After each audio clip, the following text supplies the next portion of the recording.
Domingo 3 de julio de 1955, día 24.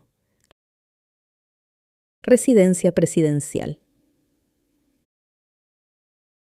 El presidente convocó a los diputados oficialistas para discutir estrategias.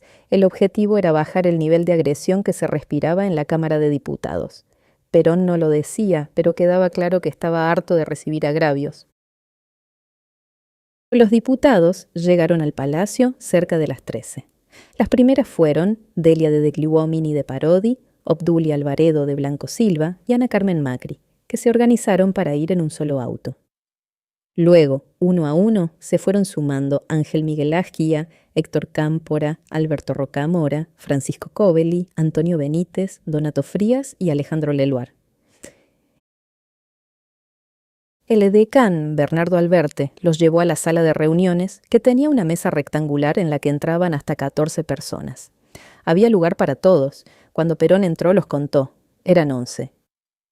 Armamos un buen equipo de fútbol, bromeó, rieron. Si había algo que Perón ignoraba, eran los temas vinculados al fútbol. Se sentó en la cabecera. El presidente tomó la palabra. El momento político que vivimos es bastante parecido al que atravesamos durante los 12 años de gobierno, pero ahora es el momento de la consolidación. Un movimiento revolucionario solo tiene sentido si los logros del pasado se consolidan en el futuro. ¿De qué serviría construir una flota mercante si los que vienen después la desguazan? ¿Para qué estamos industrializando si luego se destrozan las empresas? ¿Qué pasaría si se privatizaran YPF o YCF? ¿Quién nos garantiza que en el futuro no aparezca alguien que quiera entregarle a una empresa extranjera Aerolíneas Argentinas o los ferrocarriles?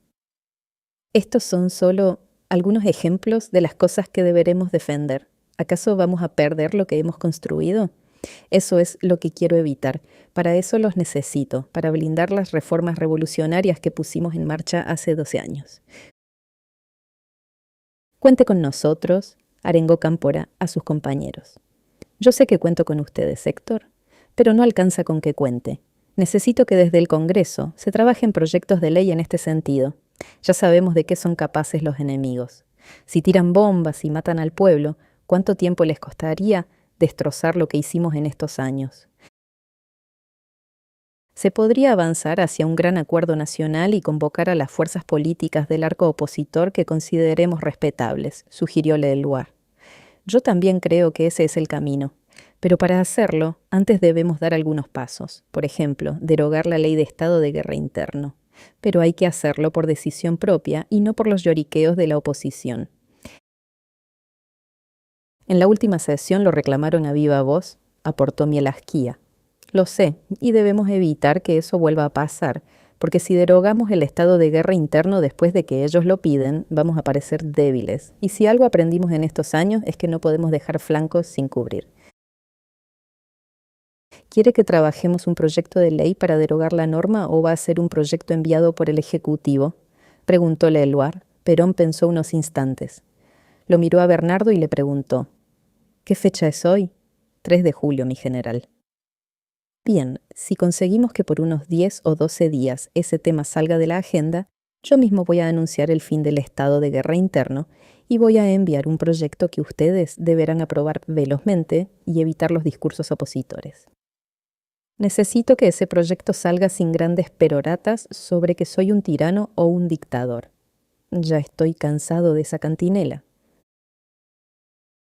No podemos evitar los discursos, señor presidente, le dijo Delia compungida. Usted ya sabe, general, las leyes son nuestras porque somos mayoría, pero los discursos son de la minoría, agregó Cámpora. Perón movió la cabeza de un lado a otro. Entonces avísenme así ese día apago la radio, porque ya no quiero escuchar más ofensas. Las palabras de Perón sorprendieron a los legisladores. ¿Desde cuándo lo afectaba al presidente las cosas que decían los radicales en el recinto?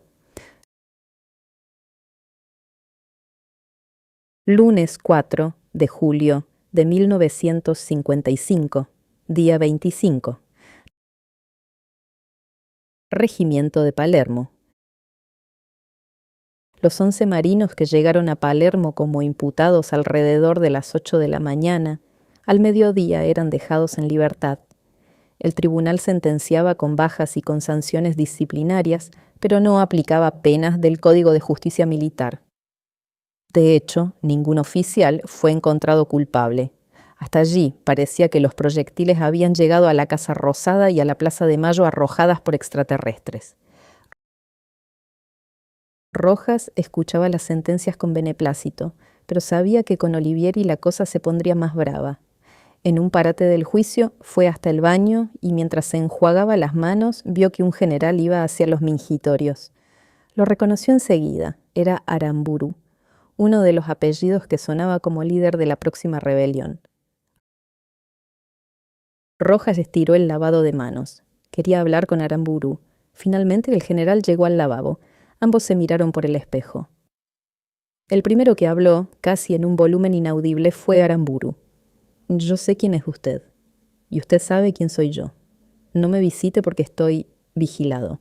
Ya vamos a encontrar la forma de vernos o, en el peor de los casos, comunicarnos de alguna manera, dijo Aramburu y se fue. Rojas se quedó con 3 certezas. El mensaje que había enviado por Campos había llegado a destino. La revolución estaba en marcha y cualquier paso en falso podría ser peligroso. Por el tono de Aramburu, todos estaban bajo sospecha. Martes 5 de julio de 1955, día 26. Casa Rosada. Perón llegó a su despacho cuando todavía era de noche. El termómetro marcaba 4,6 grados. El presidente estaba de civil. Le anunció a León Boucher, el secretario de Prensa y Difusión que había reemplazado a Appold, que a las 12:30 le dirigiría un mensaje al país. Luego recibió al secretario general de la CGT, al secretario de Asuntos Políticos y a los ministros de Educación, Interior y Justicia. Por último, se entrevistó con el ministro plenipotenciario de Finlandia, Ernest Osian Sorabuo. Antes de hablar por radio, el presidente conversó con algunos directores de diarios que habían sido invitados a escuchar el discurso. Junto a ellos estaban Boucher y Appold. El exsecretario de prensa había sido llamado por el actual para que lo ayudara a organizar la transmisión. Boucher no daba pie con bola y Appold era convocado para orientarlo y lo hacía de bastante mala gana. A las 12:30, Perón empezó a leer el discurso. A fin de regularizar cuanto antes la vida de la nación perturbada por los hechos criminales del 16, deseo servirme de la radio para llegar con mi palabra al pueblo de la nación. Cuando terminó la frase, estalló una lamparilla del flash de un fotógrafo y los fragmentos de vidrio cayeron sobre las hojas del mensaje. El presidente, sin inmutarse, agitó los papeles para retirar los vidrios y siguió. Numerosas vidas inocentes han sido tronchadas, como muchos heridos están hoy padeciendo las consecuencias. En ambos casos, les enviamos el cariño que merecen esos héroes anónimos del pueblo humilde, abatidos por la ignominia y la fatalidad. El pueblo marcará con caracteres indelebles en la historia criminal argentina los nombres de los autores de un crimen de lesa patria y lesa humanidad para que no se olvide por 100 años. Perón quería ir hacia el futuro para dejar atrás el pasado doloroso. Ahora debemos seguir adelante porque hay mucho que hacer. En estos días algunos ambientes han sido perturbados por la psicosis que deja la lucha. En ciertos círculos se notó una agitación que no es natural, provocada por los que no se conforman con la aplastante derrota del 16 y desean seguir con la sedición. Pero el pueblo está tranquilo. Comprenderán ahora los compañeros por qué les pedí que se quedaran en casa y que no hicieran actos partidarios. Fue porque los perturbadores habrían encontrado el clima para sentirse muchos cuando en realidad son poquitos. Sé que esta ha sido una sedición ejecutada por algunas unidades de la Marina con la intención de asesinar al comandante en jefe de las Fuerzas Armadas, y para realizarlo han contado con la ayuda de grupos civiles. Las fuerzas políticas no han participado en su condición como tales, aunque algunos de sus hombres sí lo hicieron, supuestamente en carácter personal. Perón le tendía un puente a la oposición. No quería romper pese a la desconfianza. Deseo reconocer que los partidos políticos populares no son capaces de aceptar que se ataque criminalmente al pueblo indefenso, insistió. Ni la prudencia ni la sabiduría están reñidas con el valor. Por eso el 16 de junio debe ser una elocuente lección. Dios quiera que esa lección nos sirva para afirmar el derecho soberano del pueblo, que se impone por el único medio conocido, las decisiones de la mayoría. Dios quiera también que nuestros enemigos depongan su odio y sofrenen su venganza, convencidos de que es injusto querer imponer la voluntad de una minoría sobre la del resto del pueblo. Los peronistas y opositores tenemos algo en común. Pongámonos de acuerdo en lo que coincidimos. Si hasta ahora los combatimos, fue porque estábamos convencidos de que eran partidarios de la violencia y no del entendimiento, porque los hemos considerado enemigos y no adversarios. Y ellos saben que teníamos razón. Perón también quiso ser claro para delimitar las responsabilidades de cada uno en lo ocurrido el 16 de junio. Los hechos han demostrado un panorama distinto. Nos disponemos a escuchar a los hombres responsables, quienes encontrarán en nosotros la sinceridad y la lealtad que anhelan y la consideración que merecen como compatriotas. Si animados con esos sentimientos buscamos la coexistencia y la convivencia, no ha de ser tan difícil llegar a acuerdos. No creemos que nuestros adversarios deseen ni puedan anular las conquistas que hemos asegurado al pueblo. Quizá puedan perfeccionarlas y ello será agradecido. Por eso ofrecemos nuestra mano abierta y deseamos que nuestros adversarios atinen a asirla. Para demostrarlo, les pido una tregua. Esperaremos el resultado de este llamado sincero, sin molestarnos por los comentarios negativos que surgirán de ambientes malintencionados. La consigna sigue siendo la misma, del trabajo a casa y de casa al trabajo, pero siempre atentos y vigilantes. Muchas gracias. Y Perón miró al asistente para esperar que le dieran la señal de corte. Había dado el primer paso hacia lo que tanto deseaba, la pacificación nacional. Miércoles, 6 de julio de 1955, día 27, Comité Central de la Unión Cívica Radical. Las palabras de Perón tuvieron amplia repercusión en los medios nacionales. La oposición quedó sorprendida por el tono conciliador del presidente, algo que no ocurría habitualmente. El primero que habló fue el radical Amílcar Mercader, que había sido el abogado de Ricardo Balbín en 1950, cuando el chino permanecía encarcelado en el penal de Olmos, por desacato a la figura del presidente de la Nación y su esposa. La exhortación está dirigida a los partidos políticos y por eso el bloque de diputados de la UCR esperará un pronunciamiento del partido, dijo Mercader. Y luego agregó, el presidente de la Unión Cívica Radical, Ricardo Balbín, citó para el lunes a la mesa directiva y de allí saldrá una respuesta a la convocatoria del gobierno. La oposición estaba en estado de shock. Perón había logrado su cometido. Jueves 7 de julio de 1955, día 28. Comité Socialista. El socialista Nicolás Repetto dijo que la solución tiene que ser compatible con el espíritu libre del pueblo argentino y el establecimiento de un régimen de auténtica democracia. Luego repitió un reclamo que ya llevaba años. Queremos que se nos devuelva la imprenta confiscada y reclamó que el gobierno se hiciera cargo de la restauración de la Casa del Pueblo. Si el gobierno cumple con estos dos requisitos, estamos dispuestos a sentarnos a una mesa para buscar las formas propicias para alcanzar la pacificación. Sede del Partido Demócrata. El presidente del Partido Demócrata, Felipe Joffre, declaró en una rueda de prensa que no estaba habilitado para hacer declaraciones ni siquiera de índole personal, pero igual lo hizo.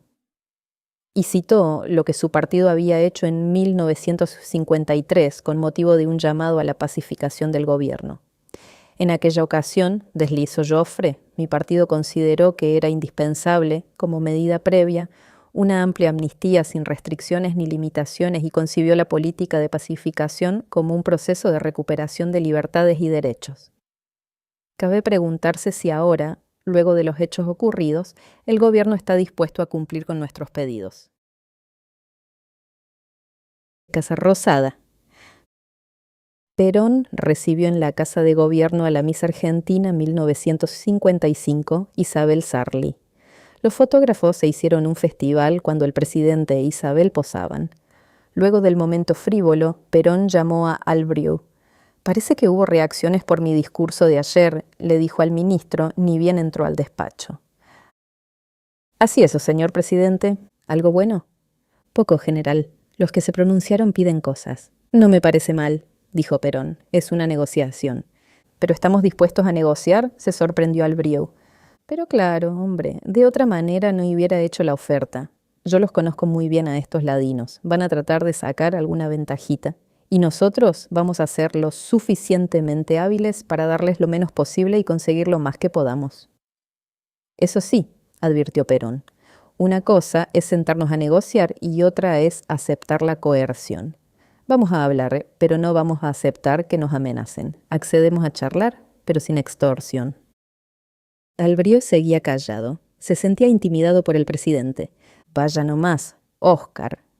Recopile las reacciones de los partidos. De lo que digan sabremos cómo proceder». Albriou dudó entre quedarse o irse. «Pero vaya nomás, hombre. Haga su trabajo», lo decidió Perón. Y el ministro del Interior salió empapado en sudor pese a que la temperatura en la Casa Rosada no superaba los 10 grados. Viernes 8 de julio de 1955, día 29. Hospital Aeronáutico. El presidente del tribunal y un escribiente se trasladaron hasta el Hospital Aeronáutico, más específicamente hasta la habitación 69. Allí estaba internado el comandante Dardo Eugenio Ferreira, quien había resultado herido el 16 de junio. Ferreira no necesitó que lo acicatearan demasiado para hablar. «¿Recuerda cómo comenzó todo, comandante?», le preguntó el presidente del tribunal, el general Armando Verdaguer. «Hace unos meses estuve en una reunión en la quinta del señor Lamuraglia y allí se comenzó a especular con el derrocamiento del general Perón. ¿Recuerda quiénes estaban? Sé algunos nombres. Puedo mencionarle al anfitrión, a los capitanes de la Marina Noriega, Manrique, Bassi y Bruzzone, al mayor de aviación de la Vega y al doctor Zavala Ortiz. Había más personas, pero no sé sus nombres. ¿Qué se dijo en esa reunión? Se formó una cadena para apalabrar a oficiales que no estuvieran contentos con el gobierno y se plegaran al movimiento. Recuerdo que salió el nombre del general Bengoa porque uno de los presentes dijo que acompañaría el golpe de Estado. También se habló del teniente coronel Maynard, aunque fue dejado de lado por charlatán, y del general Gilbert, a quien tampoco le vieron condiciones para sumarse, por lo que se lo descartó. ¿Recuerda algo más? Otro nombre que surgió fue el general Aramburu, pero alguien dijo que no estaba de acuerdo con la revolución y también se lo eliminó de la lista. Se habló de 2 coroneles, pero no recuerdo sus apellidos. Se dijo que lo protagonizarían las 3 fuerzas. La charla giró en torno al ejército porque era el arma que había que sumar para garantizar el éxito de la revolución. Se decía que en su gran mayoría le era leal al gobierno. Cuando se hizo el repaso de las unidades que estaban de nuestro lado, se mencionó a la base de Punta Indio, la base aérea de Morón, los regimientos primero y segundo de infantería, las tropas de la infantería de marina y 2 barcos que bajarían por el Paraná con efectivos. En un momento propuse apalabrar al teniente Alvear, con quien hablé en los días posteriores, y se sumó a los rebeldes más allá de no tener tropa a su mando. ¿Se mencionó la opción de bombardear la Casa Rosada? Sí. Se planificó bombardear la Casa de Gobierno, el Departamento de Policía, los regimientos de granaderos a caballo, el motorizado de Buenos Aires y el de Tablada, y además sobrevolar sobre Campo de Mayo con el fin de intimar a la rendición de las fuerzas. En caso de que no se rindieran, el comando había pedido demorar la salida de las tropas por unas 9 horas para, en ese tiempo, permitir que los revolucionarios tomaran el control del gobierno. Quiero hacer una aclaración. Jamás se mencionó la posibilidad de bombardear al pueblo. De haberse sugerido, yo me hubiera retirado del movimiento. ¿Tiene algo más para aportar? Sí.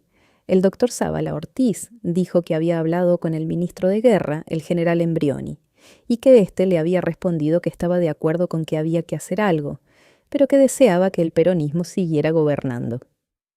Su idea era generar una reacción que permitiera corregir los errores que estaba cometiendo el presidente. Zabala Ortiz dijo también que el señor Borlengui se iba a sumar a la revolución y que aportaría a la Gendarmería y a la Policía Federal. ¿Se puso fecha?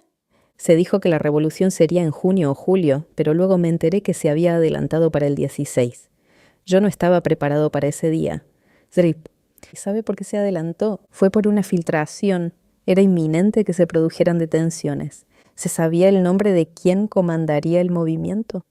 Se lo mencionó al vicealmirante Toranzo Calderón porque no había oficiales con más peso. Necesitábamos a un general, pero ese general nunca apareció.